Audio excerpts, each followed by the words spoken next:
নমস্কার বন্ধুরা, আমি আবার নতুন এক ভিডিও নিয়ে চলে এসেছি। আজকে আপনাদের করে দেখাবো হারিয়ালি কাবাব। তো আমার সাথে থাকুন, দেখতে থাকুন আমি হারিয়ালি কাবাব কিভাবে বানাবো।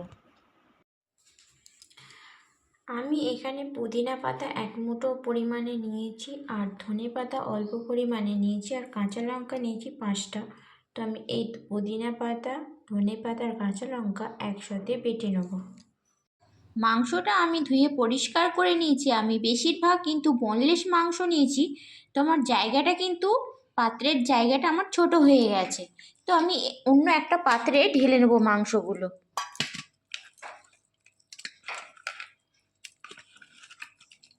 আপনারা কিন্তু যত পারবেন বোনলেস মাংসই কিন্তু করবেন।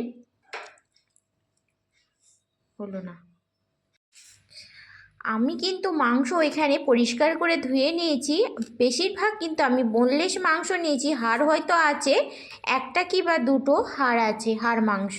তো আমি এই মাংসের মধ্যে একটু অল্প পরিমাণে লেবু রস মাখিয়ে নেব।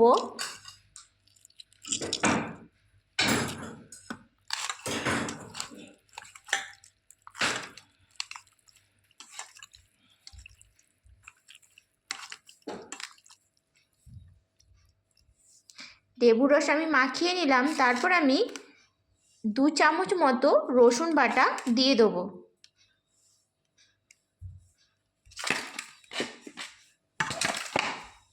তারপর আমি 2 চামচ মতো আদা বাটা দিয়ে দেবো।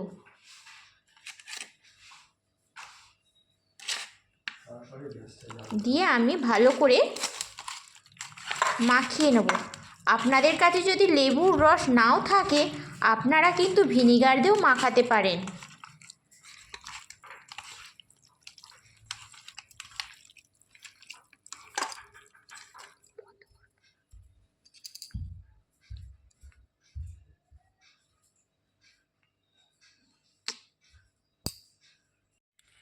আমি 1 চামচ পরিমাণে ধনে গুঁড়ো দিয়ে দিলাম। জিরে গুঁড়ো কিন্তু আমি 1 চামচ পরিমাণেই দেবো।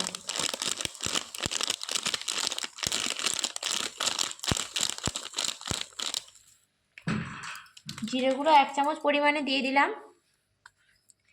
নুন দিলাম 1 চামচ, 1.5 চামচ মতো নুন দেবো।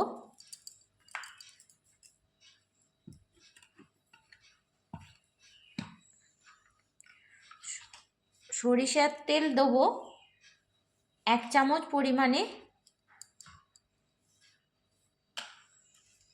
এরপর আমি যে পুদিনা পাতা, ধনে পাতাটা বেটে রেখেছি কাঁচা লঙ্কা সমেত, তো আমি এর মধ্যে দিয়ে ভালো করে মাখিয়ে নেব। আপনারা কিন্তু যেরকম ঝাল খাবেন সেই পরিমাণে কিন্তু আপনারা কাঁচা লঙ্কাটা দেবেন। আপনারা যদি ঝাল কম খান তো কাঁচা লঙ্কার পরিমাণটা একটু কম দেবেন। তো কাবাব সবসময় বন্ধুরা ঝাল ঝালই ভালো লাগে। আমি এর মধ্যে মাখিয়ে নেব।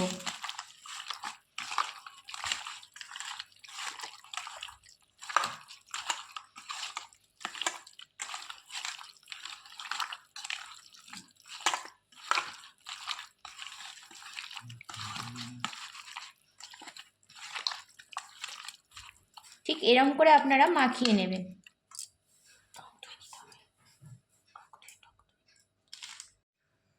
আমি 1 চামচ মতো টক দই দেবো, আর একটু গুঁড়ো গরম মশলা দিয়ে দেবো।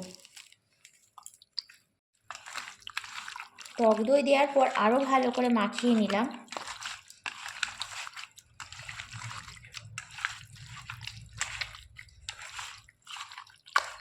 মাখিয়ে নেওয়ার পর আমি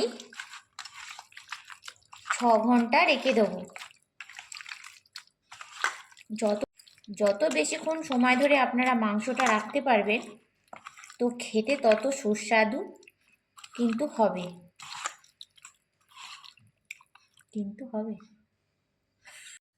আমি একটু অল্প বাটার নিয়েছি, তবে আমি বাটার দিয়ে কিন্তু এই ইয়েগুলো কাবাবগুলো সেঁকবো। তো আমি জালের উপরে প্রথমে তেল ব্রাশ করে নেব। একটু বাটার ব্রাশ করে নিলাম।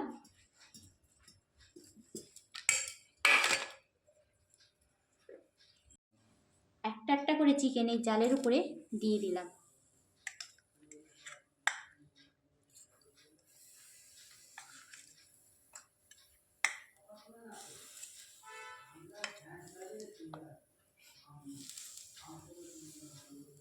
তো এরম করে একটা একটা করে কাবাব দিয়ে দেবো।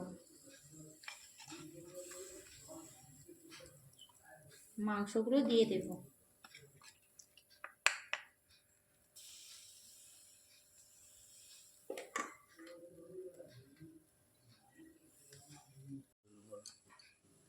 এক পিঠ হয়ে গেছে, তারপর আমি আর এক পিঠ উল্টে দিলাম। এরম করে কিন্তু আপনারা এরম করে উল্টে উল্টে করবেন। আর একটু করে বাটার ব্রাশ করে দেব, এরম এরম করে। আপনারাও কিন্তু এরম করে ব্রাশ করবেন। এবার দেখুন একটু হালকা হালকা ব্রাউন ব্রাউন কালার হয়ে এসেছে। তো আমার এবার কাবাবটা কিন্তু রেডি হয়ে গেছে। তো আমি একবার করে উল্টাচ্ছি আর একটু করে বাটার ব্রাশ করছি। আপনারা কিন্তু এরকম করেই করবেন। তো আমার এই কাবাবগুলো কিন্তু একটু রেডি হয়ে গেছে। এরকম করে কিন্তু আপনারা করবেন। গ্যাসে করলে জানি নোংরা হয়, তো গ্যাসেও আপনারা করতে পারেন। যাদের কোনো কাঠের ব্যবস্থা নেই বা যাদের কোনো উনুনের ব্যবস্থা নেই, তারা এরকম কাঠেও করতে পারে। এরকম করে বাটার ব্রাশ করে দেবেন একটু করে, আর একটু করে সেঁকবেন উল্টে পাল্টে। এরম চিমটির সাহায্যে এরম করে উল্টে দেবেন।